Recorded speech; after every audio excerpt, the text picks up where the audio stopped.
Looks like we are live on Facebook too. So good evening, everyone, and welcome to the Riverwood Conservancy's webinar, Black and White Wildlife with Jason George.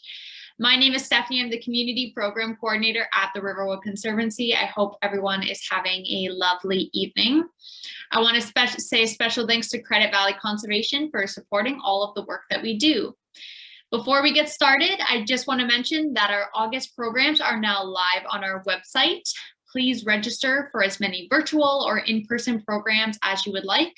On your screen now, you should see our entire calendar of events. Anything in green is in-person programming and anything in yellow is virtual. In-person programs include outdoor yoga, meditation, and forest bathing events, so spaces are limited for those. Register at the riverwoodconservancy.org/events. And if you would like to support our virtual and on-site programs, as well as conservation of Riverwood's habitat and wildlife, please consider donating on our website. We would greatly appreciate any small contribution you can make. And before we get to our wonderful speaker this evening, the Riverwood Conservancy would like to acknowledge that the land on which we operate is the territory of the Mississaugas of the Credit First Nation and the traditional homeland of the Anishinaabe, Wendat, and Haudenosaunee nations. This territory is covered by the Upper Canada Treaties and is within the lands protected by the Dish with One Spoon Wampum Agreement. Today, this place is still home to many First Nations, Métis, and Inuit peoples, and we are grateful to have the opportunity to live and work on this land. And tonight, we have Jason George, who is a wildlife photographer and presenter, who retired from teaching to pursue his passion for wildlife. He has traveled to every continent except Antarctica, having some epic experiences along the way. Jason now uses his passion for wildlife to inspire future generations to help animals as he shares his work. Jason has presented to school groups, Girl Guides, and special needs groups, and to groups in his parents' home country, Jamaica, about his passion for wildlife. He leads private tours and presentations for all abilities. His solo exhibit, Many Faces of Algonquin Park, will be on display at the Visitor Center in Algonquin Park from November 6, 2021 to April 27, 2022. And you can see his work on his website, which I'll be posting in the chat in just a minute. If you have any questions during the presentation for Jason, please type them in the Q&A section or the comment section if you're watching on Facebook, and we will get to them at the very end. And Jason, I think that is all for me. It's a lot to go through, but thank you so much for joining us. No problem. Thank you for having me. Yeah, we're hearing you great. So welcome to everybody who's watching. I'm actually really excited for this opportunity. I'm just getting my screen set up. So hopefully everybody's seeing a awesome caricature that my friend Alex made for me. And this presentation actually kind of started off on a pretty crazy note. 2 days ago, my charger for my computer started to go on the fritz and started sparking. And then today, the construction workers across the street cut the internet. So I had to find a new plan. So I'm a little bit frazzled, but let's have some fun and enjoy some nature. So the agenda that I have for today is we're going to start with a get to know Jay's journey. Then we'll look at some of my highlight photos. And then we'll come to the black and white wildlife segment. And we'll end with a safari hunt, which is also an eye training activity. And then we'll open it up to a question and answer period. I hope that everyone's having a great day. So let's learn a little bit about Jay's journey and meet some of his friends. But first, I'd actually like to get to know a little bit about you, only if you feel comfortable. I know that I can't see it right now, but I'll get to read this later. How did you find out about this presentation? Was it through Riverwood? Was it from me, social media? Did someone suggest it? Also, where are you right now? I have a few friends and people who might be from different countries or cities. Share that with me. I'd love to know. And then, if you want, write down your favorite animal. And I'm going to do my best to try to show you a photo of it. Are we ready to start? So let's start on an adventure. So this first adventure, I tend to go to this one spot to see foxes, but I don't actually normally see foxes. But I'm fortunate enough that I don't just focus on that one animal. Here you can see an Arctic tern. So I tend to focus on the sky, but I also look at the ground because you never know what cool animals that you might see. This is a mink that you're seeing right now. And then you've got that Canada goose. We'll see a few more pictures of him later, or of her later on in this program. But sometimes when I go looking for foxes, I actually get really lucky. And TV cameras actually show up. Attention to you, like you're not even there, they just do their own thing. Photographer Jason George has spent many hours behind his lens over the course of the week. The first time I came, I saw just the mom by itself, and then earlier today I stopped by and I actually got to see 5 of the baby foxes, and they were out playing and having a great time. He's captured several pictures of the mom and her wee kids. These ones are so close to everybody. It's kind of cool to see how nature and humans are interacting. It's not only the pros. So that was the first time that my pictures actually got used on a larger scale, and it was actually an honor and got me thinking more about getting into photography. But as most people know, I'm a little bit silly. So sometimes when I'm out taking pictures, I meet some random people. This girl here, she's actually taking a picture. And you probably can see me photobombing it on the side of the picture. What you may not notice is way in the distance, there's actually a moose. And so not only do you need to be in the right place, but you need to be looking in the right direction, and you need to have the right gear. So here's that moose. You can now see him hopefully in that purple circle, and you're gonna see a picture with my camera. Here's another one, a little side profile for you. So when I'm not traveling around and taking pictures and just enjoying wildlife, I actually will take other people. I've been fortunate enough to take some amazing photographers like Anne on some trips to share some awesome experiences. The one picture that I really want to talk about here is the one with the purple face. This is a really unique snowy owl experience for me, because as we were packing up to leave this owl, something blew out of the car and I ran to go and grab it, and it pooped on me. I got hit by a giant steaming pile of owl poop. It was wet, grossy, gross, and I quickly wiped it off, went to the corner store, bought a lottery ticket, and unfortunately getting pooped on by an owl is not lucky. I did not win. So not only do I take people to see owls, but I've also gone up to Algonquin Park and I've done some kayaking trips. This one boy that you can see in the Instagram post, he actually took the day off school to come with his mom and dad to come and try to find some owls and learn a little bit about wildlife.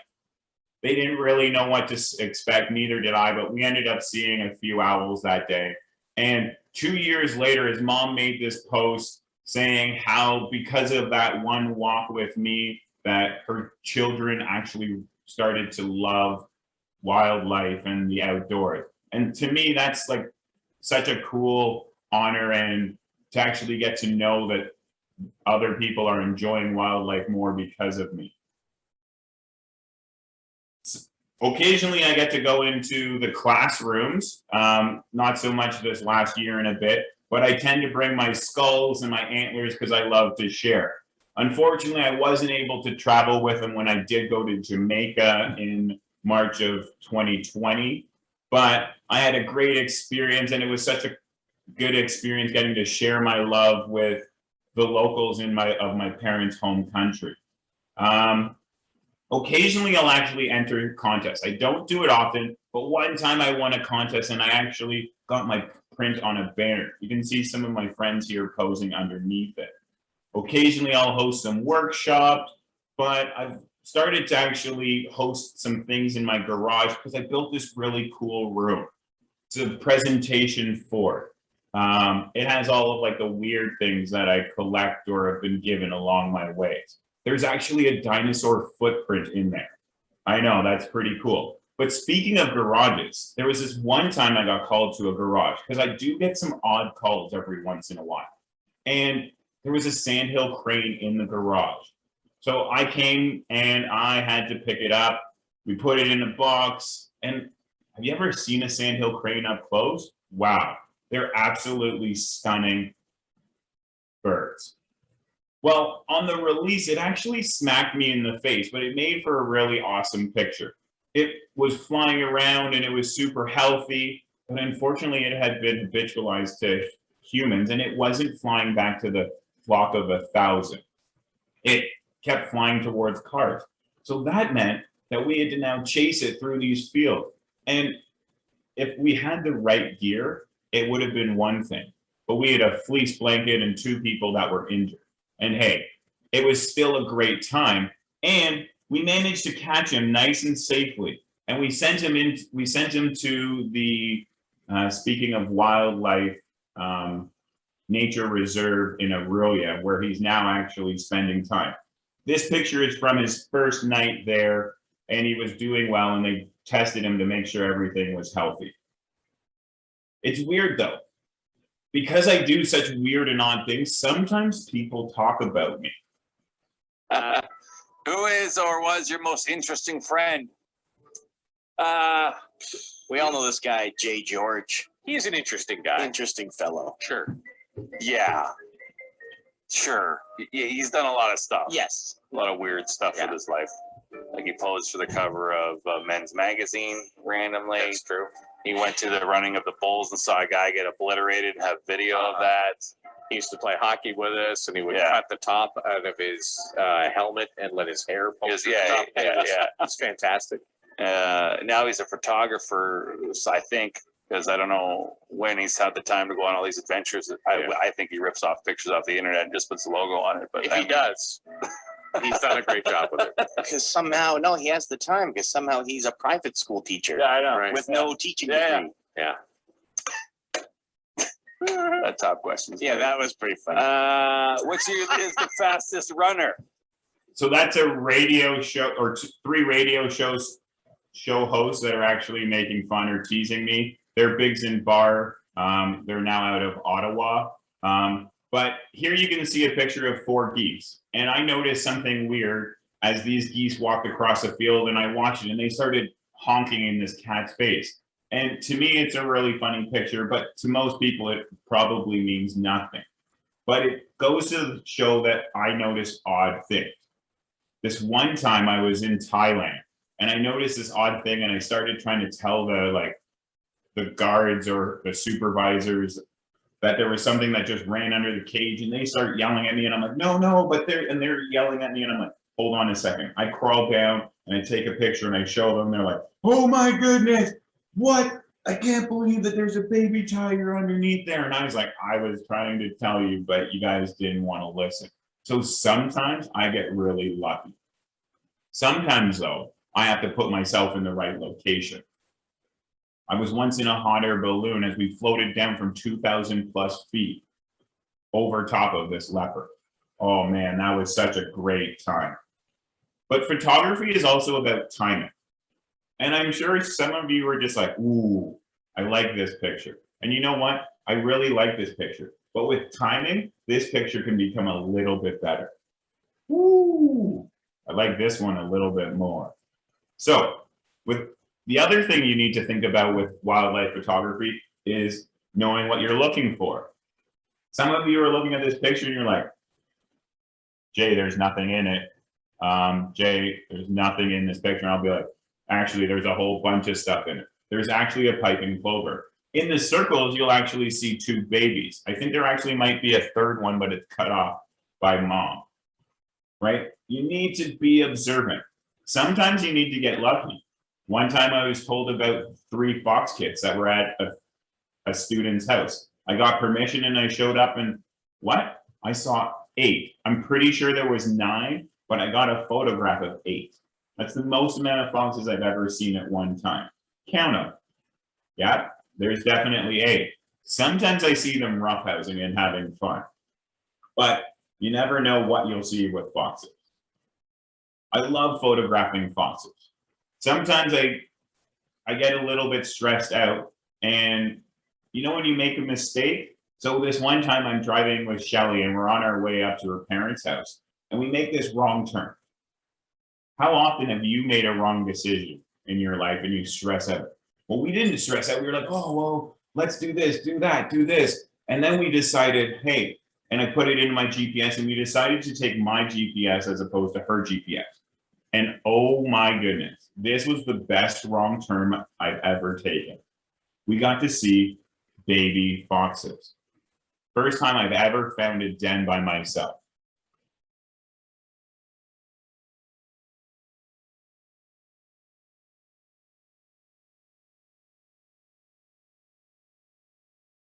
But we didn't just find one baby fox. And I went back over the course of many days and I saw, 5 baby kits.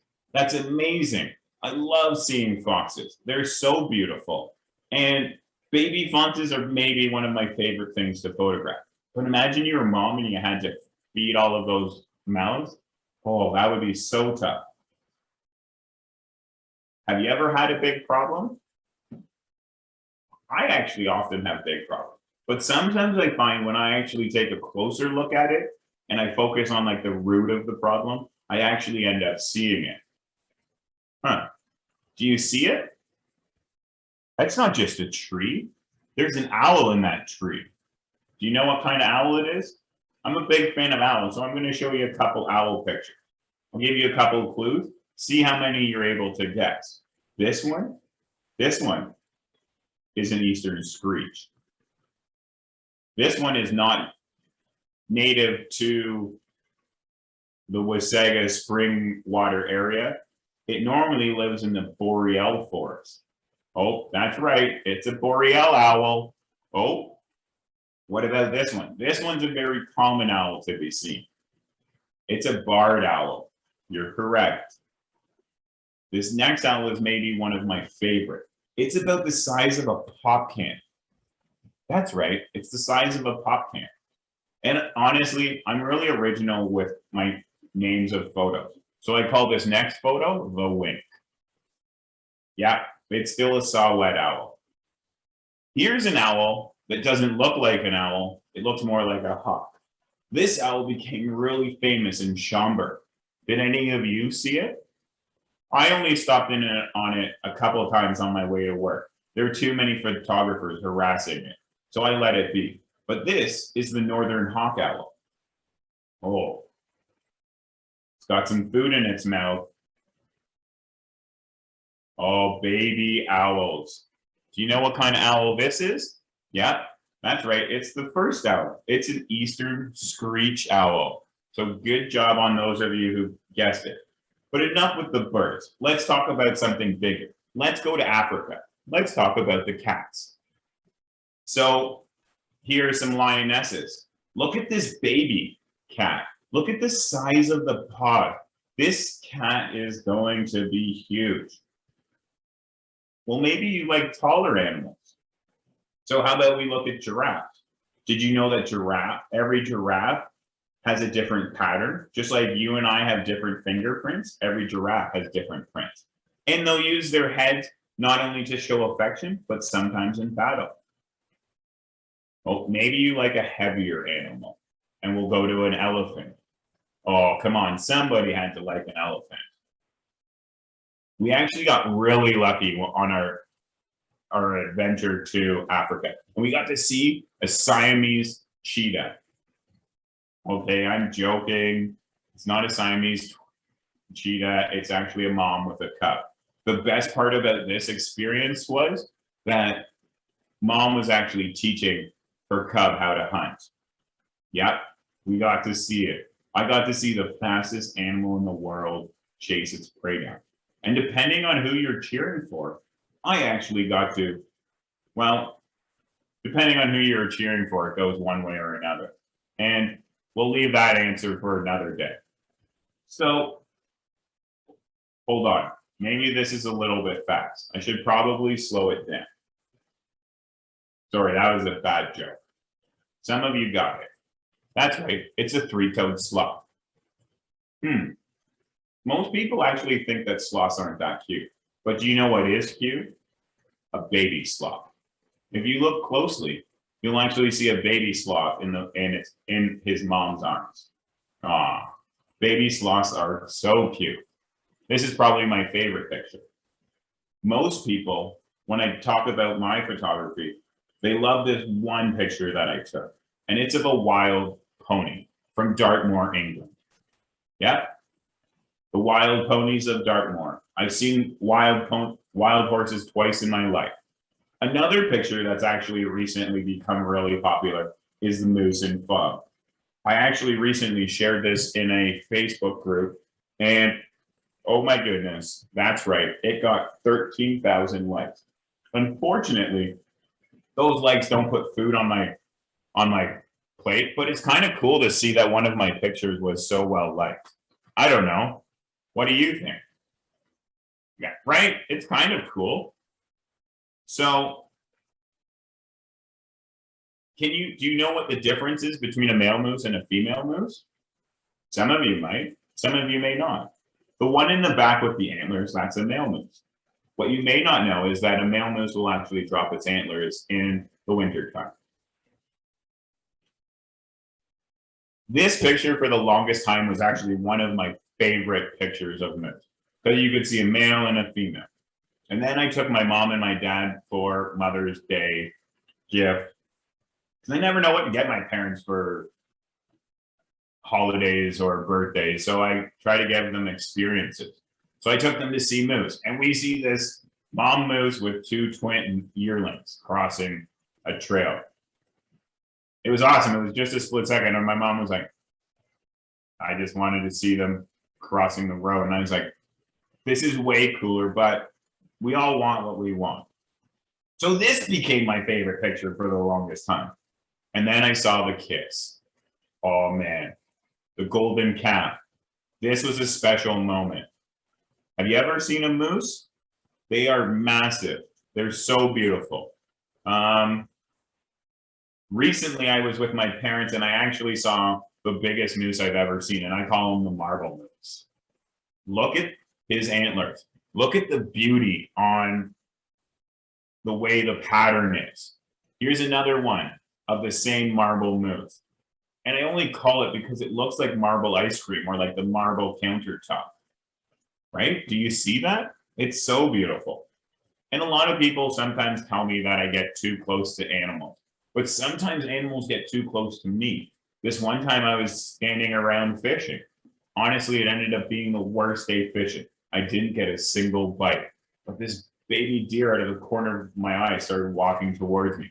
And it got super close. It actually sat down right beside me. And before it sat down right beside me, it actually wanted me to take a selfie. Well, I don't know if it wanted me to, but it let me. How cool is that? A baby deer just walks up and sits beside me. You know what? Enough about baby deer. Let's talk about an animal that most of you at some point in your life have always wanted to see. Wait for it. Are you ready? A unicorn. Well, at least this is the closest you'll ever get to seeing a unicorn. It's actually a unihorn or a uni-antler. It's only got one antler, right?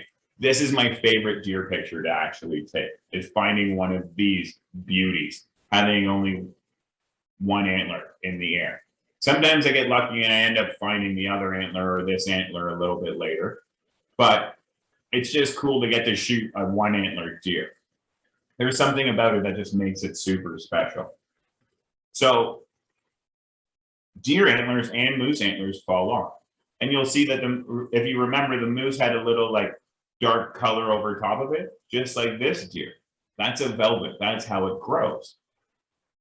Huh. Look at that. You learned something. And here's a winter deer. And it is trying to do what all animals want to do. It wants to procreate. So it's actually hanging out with his girlfriend. Because they're hoping in the springtime they get to have one of these baby deer. Most of my deer pictures were actually taken in the Credit Valley area.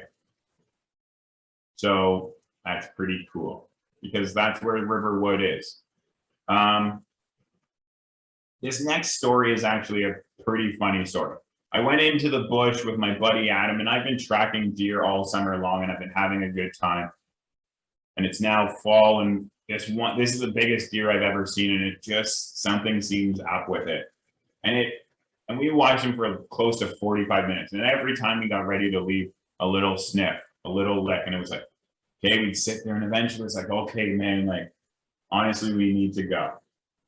So we decided to leave, and I decided to turn back, and I'm like, I'm going to take one last picture. And I turn, and all of a sudden, the deer is winking at me. And I turn around, I take the picture, I slap my buddy Adam in the shoulder, and I'm like, it's on. He's like, what do you mean it's on? And I'm like, oh, man, tree in the way. Oh, step to the right, and I got the money shot.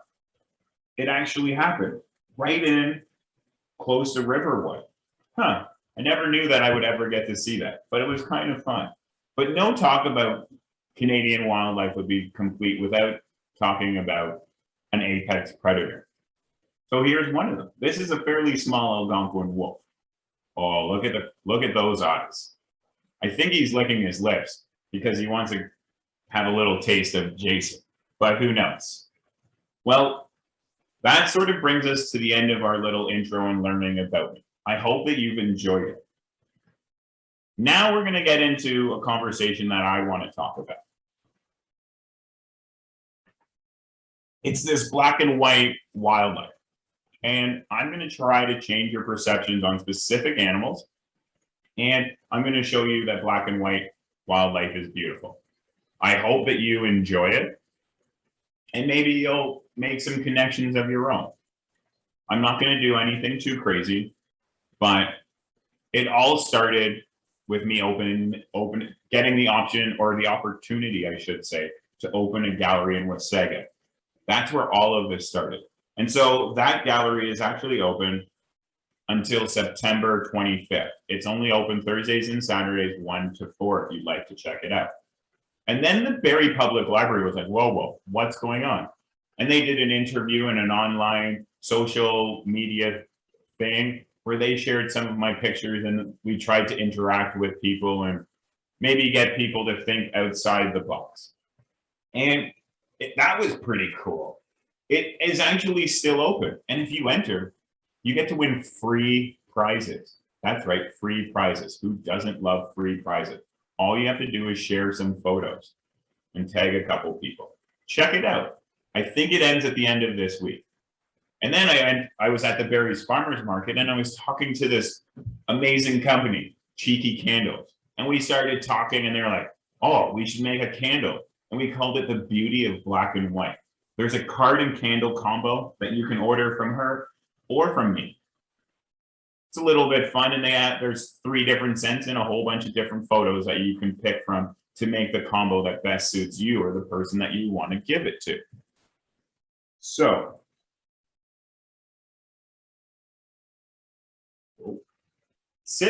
sit back, relax, and let's talk about black and white animals. No talk would be complete about black and white animals without my picture of a panda sitting in a chair. No, it's not a wild animal. I'm sorry. It's the only time I've ever seen a panda. But honestly, if you sit there, relax, I promise you I'm going to tell you a couple cool stories. I'm not going to do anything too crazy. All I'm going to do is try to change perspective. I'm not going to talk about any sharp or crazy subjects. Hey, did you see that? I think there's actually a porcupine. A lot of people are scared of these things, but look closely. Oh, he's so cute. This is a little porcupine that I saw on the side of the road. Oh, man. Well, you know what? Maybe you don't care about porcupines because they're so small. And I'm pretty sure last week, Riverwood actually had a presentation about this animal. So, do you know what this animal is?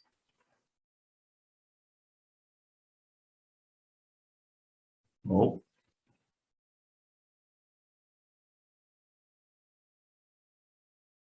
It is a humpback whale. You're correct.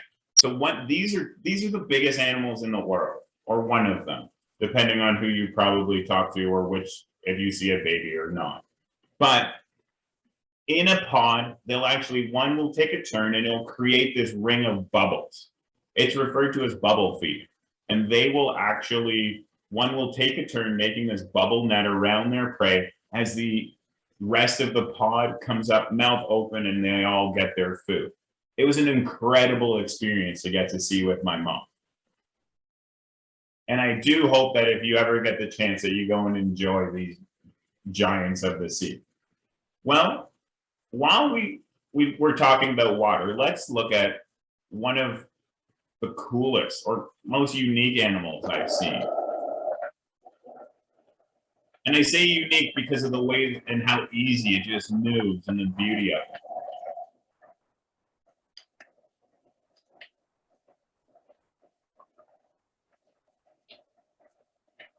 It's a spotted eagle ray in Jamaica. Look at it as it just floats through the water so effortlessly.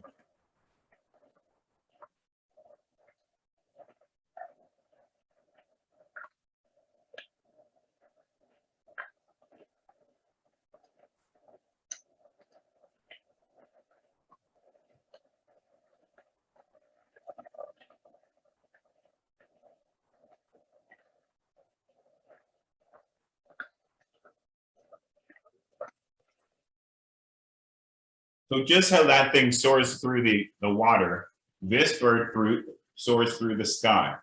This is a fish eagle. And what's crazy is there's close to probably 100 flamingos in that picture. And yet the fish eagle, this black and white animal, stands out amongst the beauty of all of these flamingos. That's because black and white go so well together. Huh. This next bird is one that causes a lot of confusion and discussion. It's normally referred to as the American bald eagle. It's not an American bald eagle. They live all over. This picture was taken close to Kingston. I've seen them multiple times fly over my head. Actually, last Friday, while I was at home, I took the day off work and I saw a bald eagle's nest. I know, really awesome. And then, so you can actually see it there. And then we kept exploring and we saw mom and a juvenile. Well, we assume it's mom because they were hanging out together, but we could be wrong. Who knows? Well, if you look closely at their eyes, you'll actually see that they have a protective eyelid that's actually shut. If in this next picture, pay attention, you'll actually see the eyes a little bit better. Whew. What an amazing experience. I know, I'm trying to keep this up to date. These pictures aren't even 5 days old.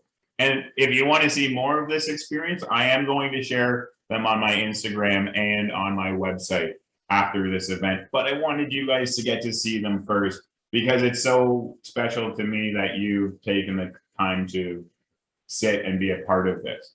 So these are never seen photos, and also the wrong turn photos. But let's talk about the king of the trees, the howler monkey. Well, this one's in here just because it's silly to me. And if you can figure it out, message me. Let me know if you know why this picture is hilarious to me. But maybe we'll talk about a smaller animal. And this was my attempt at the see no evil, speak no evil, hear no evil. But honestly, it's so much harder with wild animals. At least one of them has their mouth open and tongue out. So this is referred to, depending on where you are, as the white-faced monkey. Some people refer to it as the outbreak monkey or Ross's monkey. But this monkey is amazing. It always seems like it's planning. Always trying to get to that next step. That next, what am I going to do? How am I going to get more food? Yeah, occasionally they're a little bit lazy like me. But I love my experience with these monkeys. I wish, and I hope that I get to go back there one day. So, there's an animal that so many people talk about. It's black and white. and nobody knows. Is it a white horse with black stripes or black horse with white? Wait, is it a white horse with black stripes or a black horse with white stripes? Who knows? Do you know? I don't even know what if it even matters. I just love looking at zebras. There's something about them that makes them look so unique and beautiful. And you would think that because of that pattern, they probably stand out in the wild. But most predators only see in black and white. And it actually confuses them when they see zebras. And zebras tend to actually spend time together, so that it makes it even more confusing. I know, so smart. Spend time together. Oh, but look at these zebras. They're so cool. But many people have seen zebras and they have that debate. Here's my question to you. Is this a camel or a zebra? I don't know. I think it might just have a bad back. I feel this zebra. I think it's a zebra. It looks more zebra than camel. What are your thoughts? Let me know. Well, I want you to actually spend some time. Think about it. What do you know about penguins?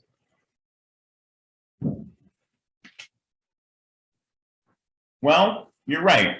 They're black and white, so they fit into this category. Yeah. They live in the snow. Yeah, that makes sense.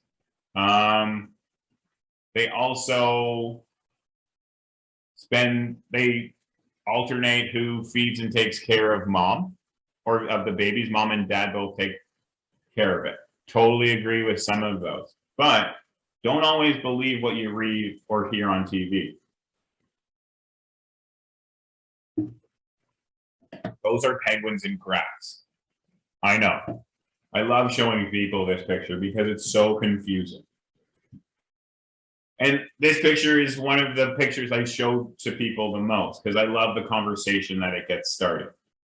What most people don't know about this experience is that I actually walked away around the corner and this random dude walked up to me and he's like, "Hey, can you take a picture of me?" And I was like, "Sure. Only if I can take a picture of you with my camera." And he's like, "Sure." So he sat there. So playing to the penguins in South Africa, a song he learned in India.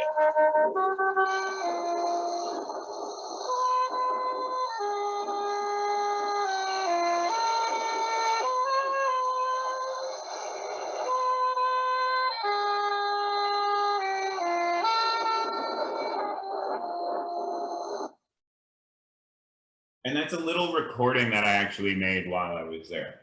But look at how many penguins there are. Hundreds of them. And if you look in the distance, you can actually see the beaches. I know, it's amazing that there are penguins that live in this sun. The first time I saw it, I was swimming with them in the Galapagos Islands.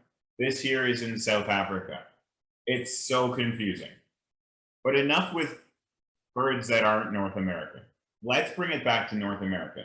How many of you have ever seen a loon? Well, okay, take your hand out of your pocket and stop looking at the loony. Most of you have seen that kind of loon. I get it. But most of you will probably assume that you actually have to go up north. And I'm not talking like Barrie, I'm talking like Muskoka area to see loon. But they come into Barrie, and I'm sure they come even south of Barrie. Look at how beautiful this bird is. Look at the color pattern. This one looks like it's black with white dots or feathers. I'm not really sure. That's up to you to decide. But it's an amazing bird. One thing I love about loons is that family time is something that's so important to them. I think it's something that maybe people are not really spending enough time with right now, right? We get too connected to social media and we're not spending enough time connecting with each other. And these loons, this just represents it to me. The other thing that loons do that I think is super important is hugs. And if anybody here knows me, they know that I love hugs. Man, I think it's something that we need to do more often. Hugs are amazing things, and they normally make someone feel better. I know it's a little bit hard with the pandemic, but Try to give someone a hug when you can. This next animal is going to be white with black feathers. And it's actually sort of what started this whole photography thing. Yes, I've been doing photography for blah, blah, blah. I've been doing photography for a while, but it wasn't until I took this picture that I was like, no, I need to actually spend some more time with my photography.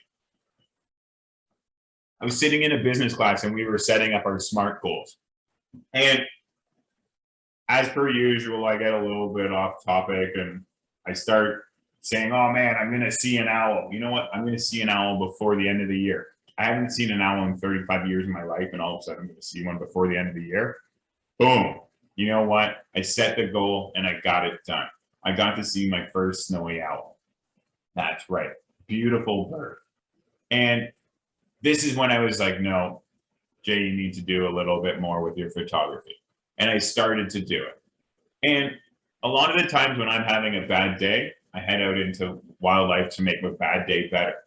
And when I'm having a good day, I also go out to make a good day better.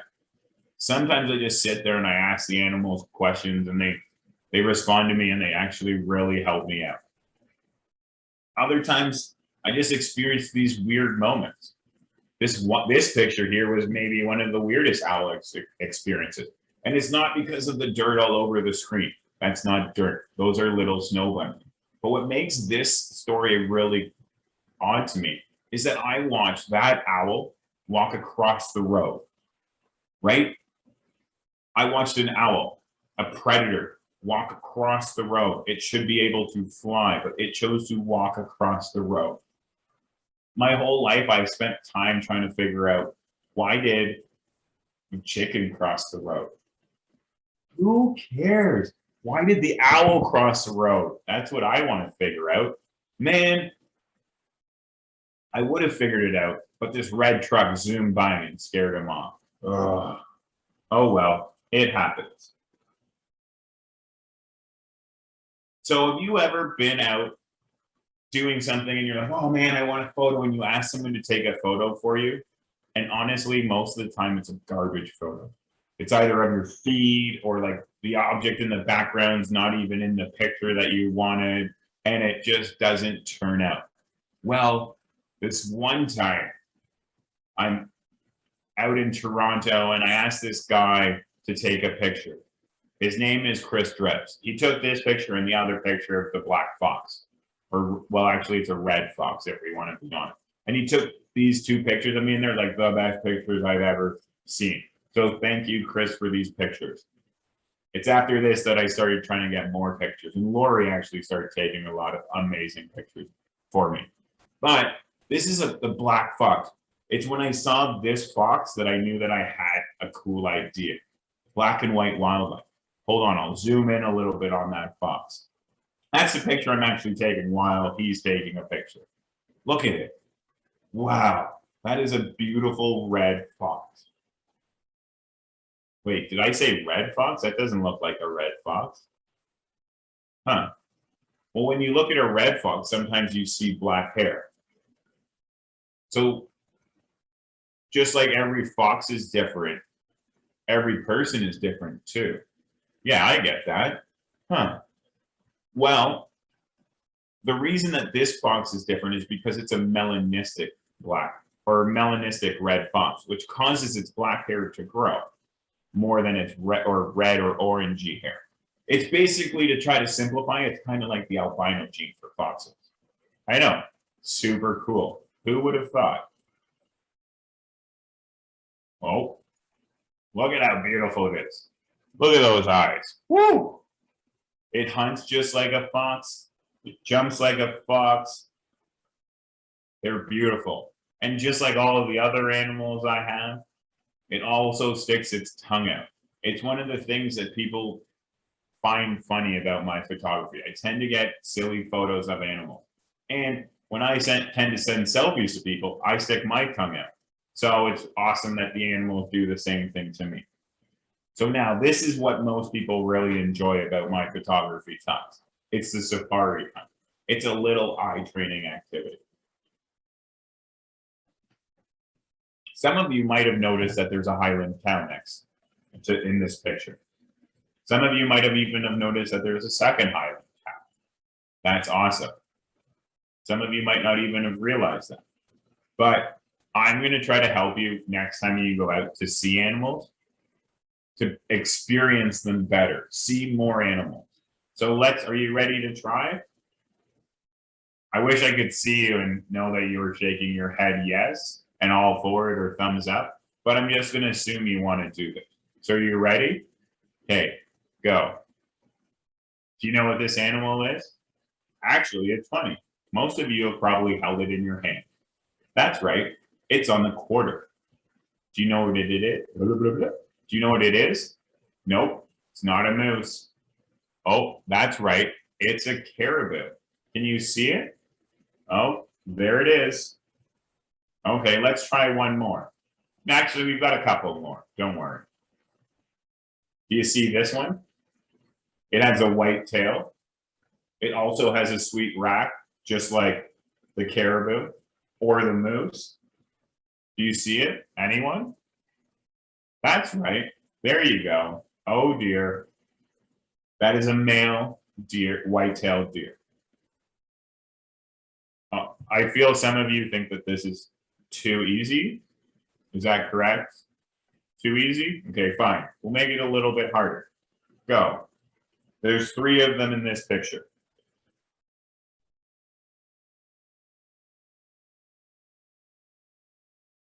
I think there's 3 of them in the picture. I can't. What are we looking at? Can you see them? Well, I see 3 like pebble-looking things. Hold on. So within that circle, I'm going to tell you that there are 3 piping plovers. 3-day-old piping plovers. That's right, they're tiny. This is how big mom is. Look at mom's feet and you'll see the piping plovers. Huh.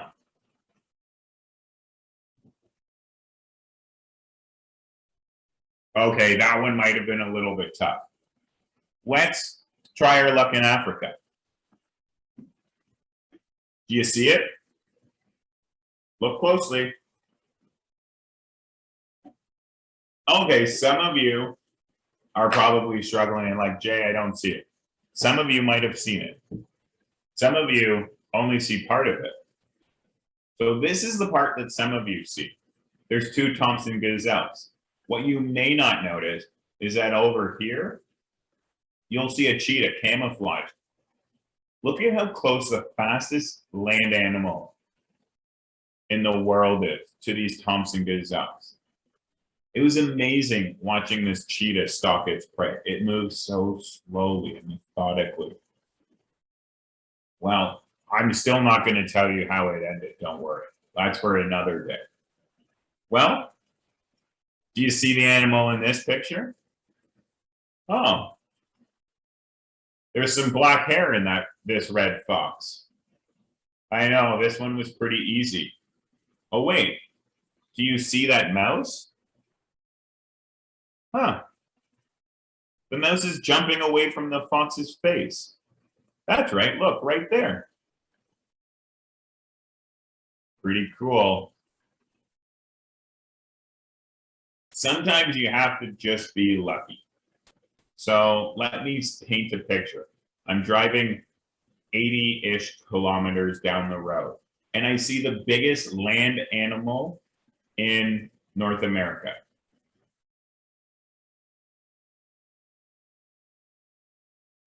There. Hold on. I think there's a moose in that picture. Do you see it? Well, this is one I also talk about as the difference between the human eye and the camera eye. This is what it looks like through my camera. This is what it looks like in the car with my regular eye. Don't worry, it's pretty tough to see. Some people can see him or see her. Yep, right there, dead center. Huh. Look at how well they can hide behind a couple trees. The largest land animal. How often do you think you've been walking in the forest and maybe you've missed an animal? It could be the matter of a couple seconds or minutes, or just an animal looking one way or another. Well, I know that some of you love owls, and they're maybe the easiest animal I can try to teach you on how to find. So let's go. Can you spot this owl? I think I see it. Oh, that's the easiest spot to see an owl. It's on a light post. In the wintertime, check the light post. You might see a snowy owl. You might not, but if you don't look, you'll never succeed. Or sorry, if you don't try, you'll never succeed. So you might as well. And hey, if you missed a couple light posts, oh well. Maybe you didn't miss an owl because they're not on every light post. Do you see the owl in this picture? Oh, it's not there. I know, you all thought it was on the post again. Oh wait, some of you did it. Some of you are like, Jay, there's no owl in this picture. And you know what? I totally could see why you would think that. But if you look in that O, you might see the owl. Huh. Look at how well they camouflage. Do you think you could see one if it was flying? You're telling me there's an owl flying in this picture? Oh, there it is. I see it. Can you? Yeah, I checked the sky, but owls don't tend to fly high. They fly low to the ground. Ooh. Okay, maybe that one was a little bit tough. I'm willing to bet everybody can find this owl. Ready? Oh, yep, there it is. Found it. Good job. Well done. We all ended hopefully learning a little bit about how to find out animals and how hard actually maybe it is. How many times have you actually been out in the forest and you've seen an animal and like, oh, I wish I had a picture, and then that animal vanishes? Maybe you'll appreciate how tough wildlife photography actually is. It is a lot of fun, don't get me wrong. But, oh, you don't want me to end just yet? Okay, hold on. I've got a couple more. Yep. Hopefully you found this owl. If not, there it is. So there is no owl in this picture, but it's just to set the story or the scene. I'm driving, we'll call it 80 kilometers an hour, and there is a sand pile halfway into the picture, and I see a male snowy owl. So a male snowy owl is all white. A female snowy owl is black and white, and a juvenile male is also black and white, just not as black. So I see a male snowy owl sitting, and I'm like, that's definitely an owl as I drive by, and I'm like, I know, don't worry. You want to see the picture. So ready? Do you see the owl? You're basically looking for a snowball. You're looking for a snowball with eyes. I know, it's how we're looking at a picture and you can't see it, yet I saw it driving 80 kilometers an hour-ish. Okay, fine, hold on. I'll zoom in and make it a little bit easier. Ready? Oh, I think I see, no, that's not it. It's not in the back corner. You said it was on the sand pile or whatever. Oh, there it is. I see it. Do you see it?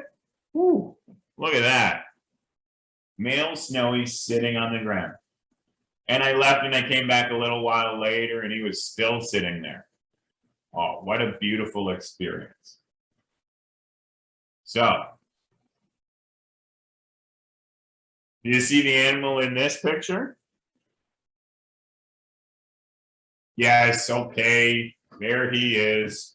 No. This was from the bald eagle experience, right? Do you see the eagle? I know. The fro gets me every time. I can't focus on anything else. But look right there. There is a bald eagle right in that tree. Oh, wait, you want me to zoom in on that one too? Okay, fine. So demanding. Well, I hope that you've actually enjoyed my little presentation and tour that we've sort of gone on through the world. I hope that maybe I was able to show you some cool pictures. I really hope that you did get to see your favorite animal. If I didn't, maybe I hopefully showed you an animal that you liked. Or hey, at least you maybe learned something new. So let me ask you, did I show you that black and white animals are beautiful in nature? I don't know, you tell me. Was I able to maybe change your perceptions or thoughts about an animal? Feel free to reach out to me, either on my social media, Jason George Photography, or on my website, jasongeorgephotography.com. So I'm going to now open it up. And if you do have any questions, feel free to ask them. I have included a couple sample questions maybe to get some people started, but I'm open to answering some questions. Awesome. Thank you so much, Jason. That was so much fun. Really loved all of your images, and there's a lot of comments coming through now of just people saying thank you. Awesomeness, awesome pictures, beautiful images, loved all your photos. You have so many comments coming in with people very excited about your photography, so that is great. If anyone has any questions for Jason, this is the time to type them in now. I do see there was a question a while back that I do want to get to before it disappears, and here it is. So it comes from Tracy. What is the best simple camera to use if you are starting out, Jason? What do you think? To be honest, it's the one that you have. So I'm going to tell you the best camera to start with is your cell phone. I only say that, like, I'm not saying you're going to get the best pictures, but it's the one that you're always going to have with you, right? So I have a really fancy camera that I don't bring with me everywhere. I wish I did sometimes, but it's the one that you can take with you. There's going to be some times that you're going to be able to have your good camera, and like sometimes I'll take a picture with my phone back, man, I wish I had my better camera, but some moments were just meant for you. The other thing I would say is a camera that someone else gives you or donates to you. That goes to my cheapness or my resourcefulness, I guess we could say. I like to use those kind of cameras. The other thing that, the reason that people pick certain cameras, and this would maybe be a decision for some people, is use a camera that someone else also uses. So like I'm a Canon user. So if you also have a Canon camera, then we can interchange lenses. And it's honestly, it's not about the body of your camera. It's actually about the lens. It's all about that glassware. So those are that would be my advice about picking your camera.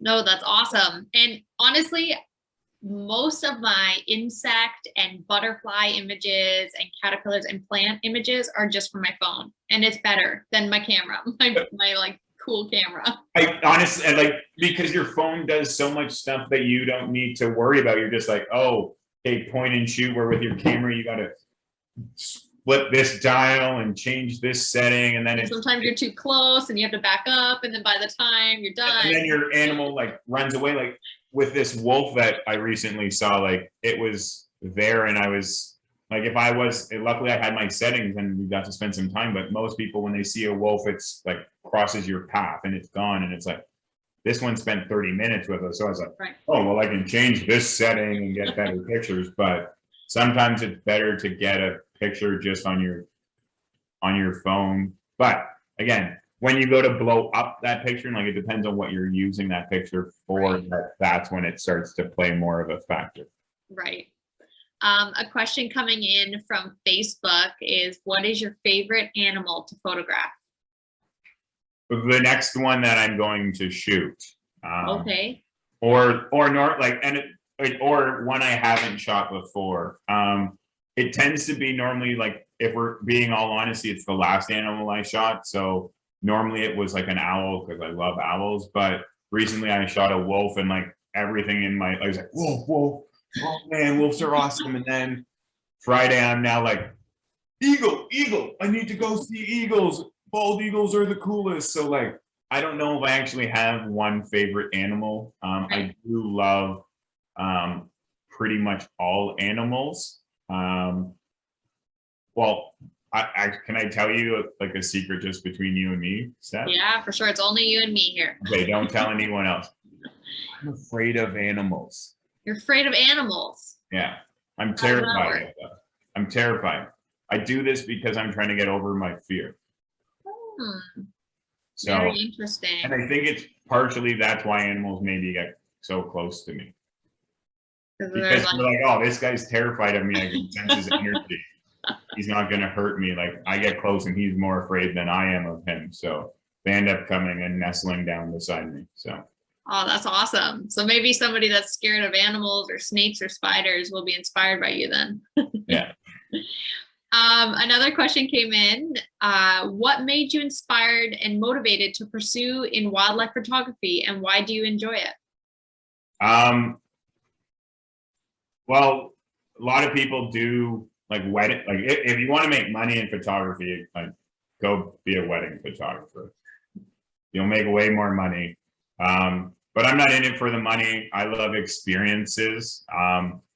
The reason I picked, like I've had some amazing experiences with animals, and the fact that I can try to like impact other people and change their like thoughts and show a cool animal that maybe they've never seen, or like probably many of you didn't know that there were black red foxes or melanistic red foxes. Like it's cool to just open up people's eyes. Like because I love animals so much, like I meet random people and they're like, oh, hey, here you go, you can have this. And I'm like, I don't really know what I want to do with this, but it's cool. So I built this and I carry this around to some of my presentations, or I have a whole room full of different ones. Steph, do you know what it is? Is it a moose? Oh, that's no fun when you get it on your first try. Oh, okay. But I'm going to tell you, it's actually a baby moose. Oh, okay. Right? So look, Wow. I'm like 6'2", and this thing's like way bigger than my face. Right? Like just understand how big moose are. Like it's pretty cool. I have a bear skull, a Highland cow skull. Like people just give them to me, and it's fun to go around to different school groups and share. So yeah. Well, that's awesome. Just on that note, somebody on Facebook said, that's me. I'm also scared of wild animals. Your pictures help me admire their beauty, which is awesome. And you can always admire from afar, right? 100%. And so that's the best part about if you get a good camera, like you don't have to get as close as you need, like as other people. Like I know I sometimes get too close, but it's more because I get caught up in like the moment. Right. And I'm like, oh man, like, and then all of a sudden, like this giant moose like walks towards me, and I'm like, and like I honestly sometimes have to like put my camera down because the moment's just too special, and I'm like, I'm just gonna enjoy this moment for me. Like this isn't about you, it's about me. And it's honestly, it's so cool when I get to like have those experiences, and like it's even special when I get to share those experiences with people. Like when I get to go on a tour and show someone their first owl or their first moose or their first fox, or like we're hanging out, like I was working with this one boy with special needs, and he was normally slightly aggressive to some people, and I took him to see this fox, and because we got along really well, I was like, yo, let's go see the fox. And he's like, cool. And him and the fox sat for like 45 minutes, maybe like a box or a bus length, like a small bus length away from each other, and just like looked at each other. And I'm positive they had some kind of conversation that I was not included in. But it was like the coolest thing. And they both just like looked and gazed, and like it was such a cool experience. And like I enjoyed it because I got to see the fox, but it was just cool to see the way that like they interacted. And unfortunately it was nonverbal, so I couldn't like talk to him to understand how he felt, but like Right. I could tell that he was enjoying it and how he was like running back and forth, and Awesome. the fox didn't care that he would run and like then he'd run back, and like the fox, and it was a baby fox, like it should have been a little bit spooked or whatever. So it was pretty cool. That is awesome. Yeah. Do you have time for a couple more questions, Jason? When I made plans to do this talk and then my internet cut out, my whole night's actually pretty free now. Yeah. I had to go find some internet, so we can spend as long as you would like talking. Okay, awesome. Tabitha wonders, how do you spot those super camouflage animals so quickly? So honestly, I don't know. I do think it's about like training and knowing what to look for. So when I do like a individual or a private tour, we spend more time sort of talking about that kind of thing, and I'll do like a more in-depth scavenger or safari hunt, because that's where a lot of people really enjoy, because it's like, whoa. But the trick is I don't actually go looking for like a moose or an owl. I go looking for something that's different, right? So I know what the landscape's going to look like, but when the landscape is like this and all of a sudden there's a little, sorry, I'll do it to the screen. So it's like a little whoop or whatever. I'm like, whoa, whoa, what was that? Or it's like, whoa, that was really dark, or that was really light, or that moved in an odd direction. It's that, then I'm like, okay, what was that? Let me now focus in on that. I'm not always scanning. Like, I can be driving 80 kilometers and happen to catch a random animal. Like, I don't know how or why. And a lot of people I know tease me about how well I spot animals. I was actually at the first 2 UFCs in Montreal, and I was with my buddy, and we're partying, not in like animal mode, and we're walking to the UFC. Well, we're actually walking to a bar before the UFC, and all of a sudden I'm like, I'm gonna go over here, and he's like, what? And I'm like, there's a mouse, and I saw this mouse that was running down the road, and it ended up climbing up this wooden bridge, and my buddy's just sitting there laughing at me, being like, Georgie, it's UFC time, like, what are you doing? And I showed him the picture. He's like, okay, well, that's kind of cool, I guess. But like, my buddies now, like, they get it. Like, my girlfriends and guy friends, they all love and tease me about it. But yeah, it's pretty funny how well and easy I see it. But I would say I'm not looking for like an animal. I'm looking for something that seems odd. I hope that helps you, Tabitha. Right. Rita also has similar encounters as you, and she says when she goes too near to an animal, she gets scared of it, but she loves to look at them. So I guess through photography, you can always admire animals from afar, like you said before already. Yeah, like I can, like, and again, I know, like, unfortunately, sometimes I get too close to animals, and I know that maybe I shouldn't, but it's because I just get caught up in the moment. Hold on, I'm just going to turn on some lights.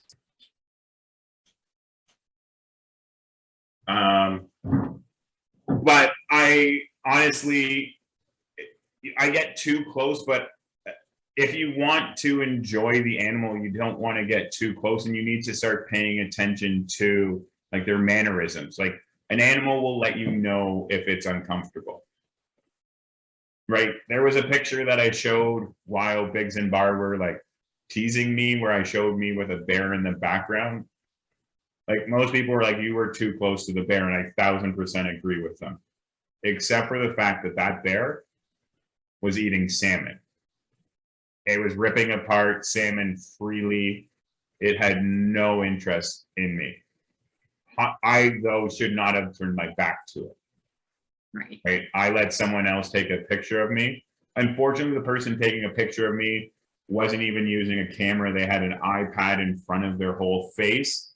So I couldn't even like read the expression on their face or know where the bear was or what it was doing. So that was actually very terrifying.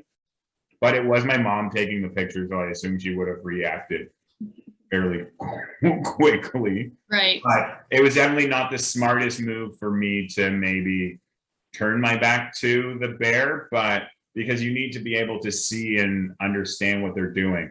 But like with a howler monkey in the tree, you can actually see that his face is kind of upset, and I actually assumed that he was about to start throwing feces at us. So I actually took that picture, and I had maybe a little better camera than some of the other people on the boat at the time, and I showed the guide and the boat driver, and I was like, hey, like, we need to go. And they were like, what do you mean? I'm like, and I showed them the picture, and they were like, okay, guys, we're gonna back up. And they instantly, like, they understood, because like you can just see like there was a little like funkiness in his eyes, like, Right.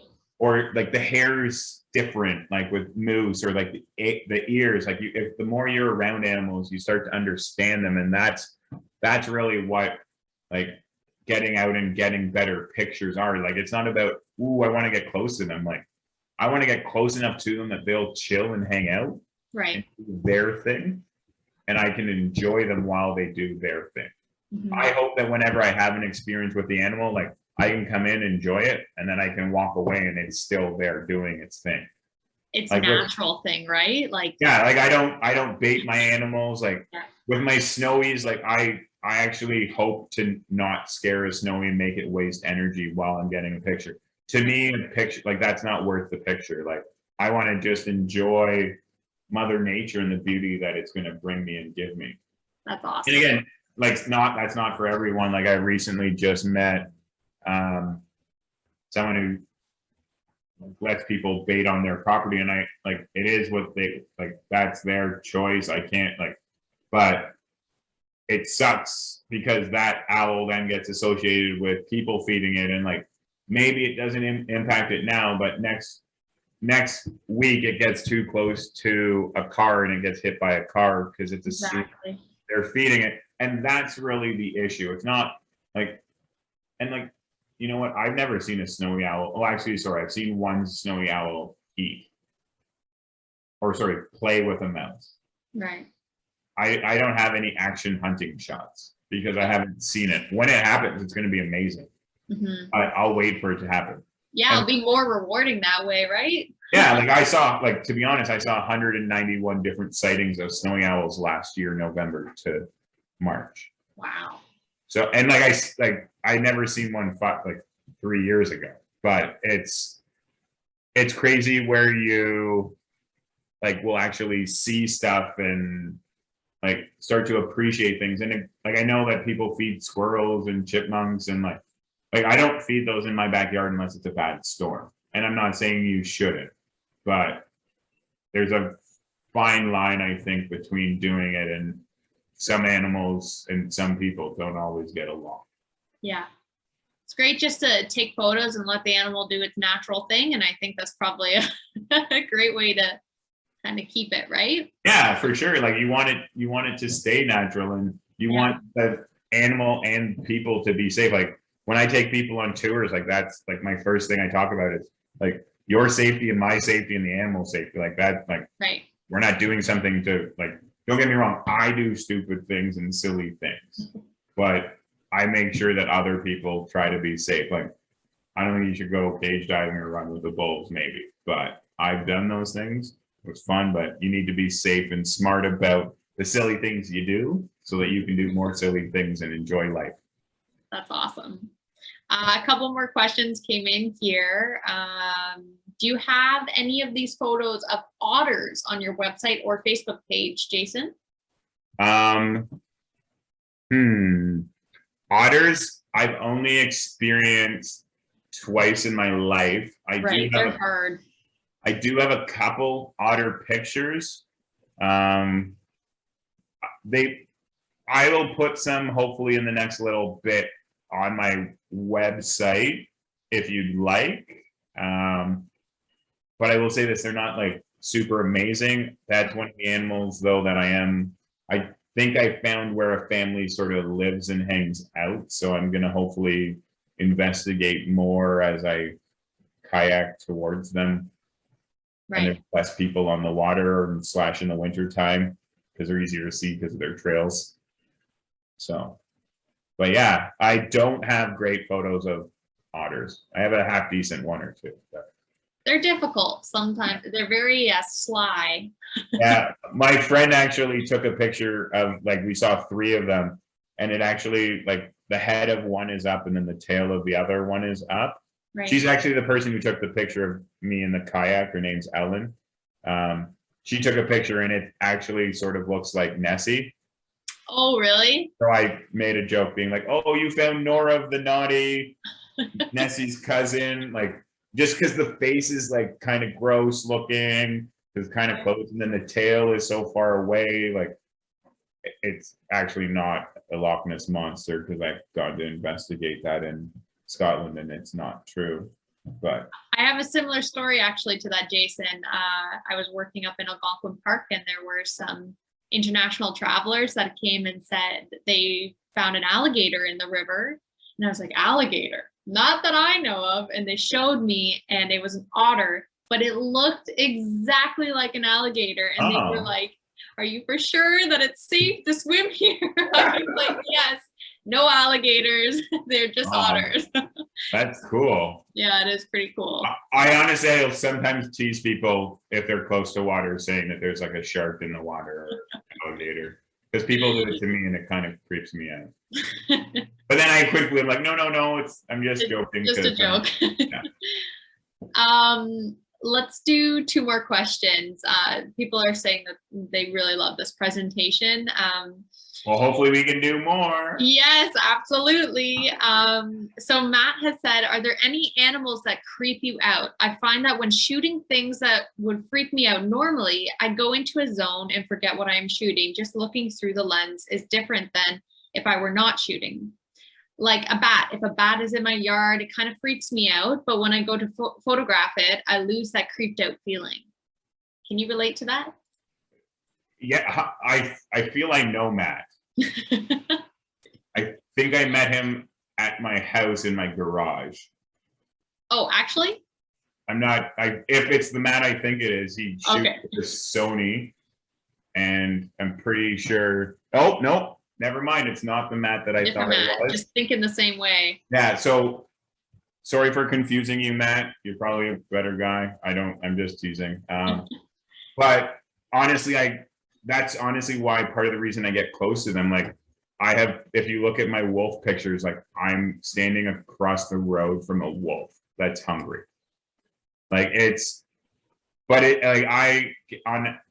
legitimately was terrified. And like, at one point, and I have an awesome video on my Instagram that Shelly took. Everyone stopped. We saw the wolf a second time, and like, it was on the side of the road, and like, people stopped here because the wolf was here. And I was like, no, I'm going to go over here because I have a feeling the wolf is going to do this.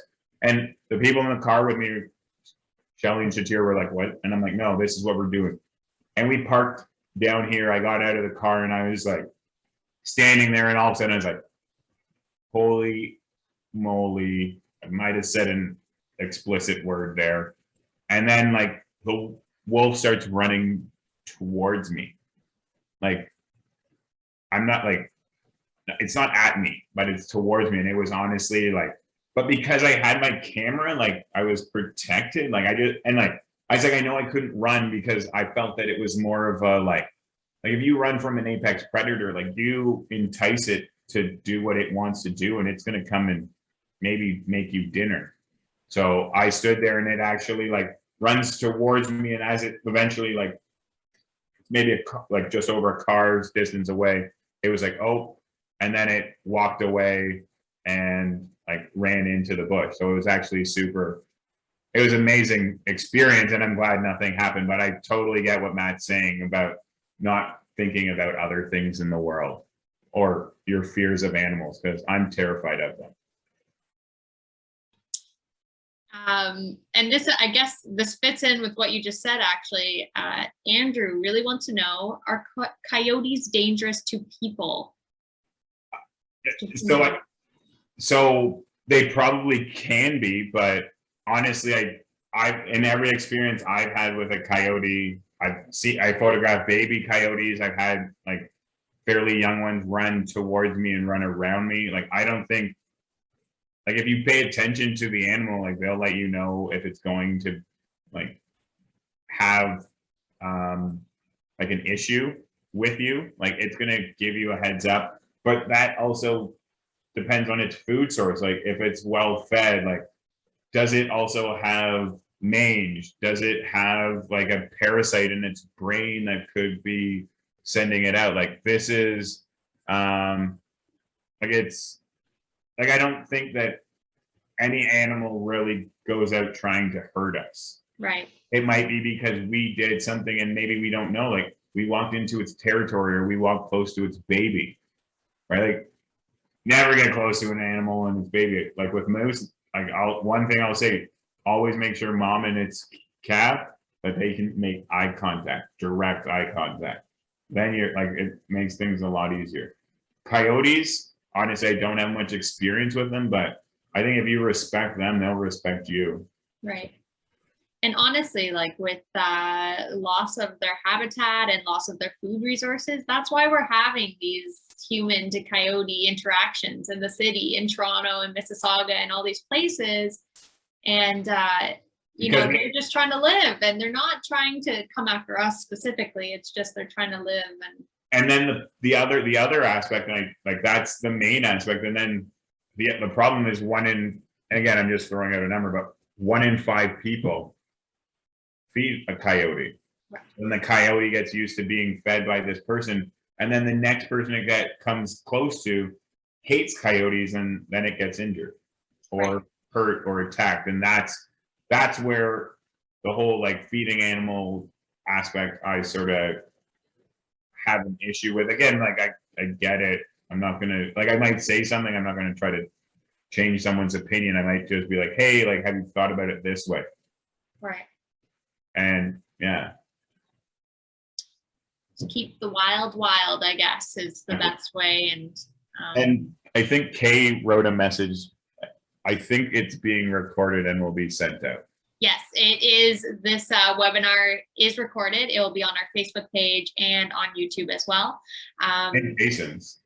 And you'll be sharing it on your pages as well. So go follow Jason on Instagram and on Facebook because he has a lot of cool stories and photos. And I really like that you include a story with each of your photographs. Do you have any final words to say? Any other plugs, Jason, that you would like to say before we end this webinar?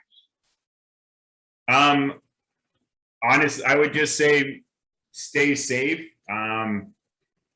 As much as you may want to picture, like it's not worth risking your safety or the animal safety just to get it.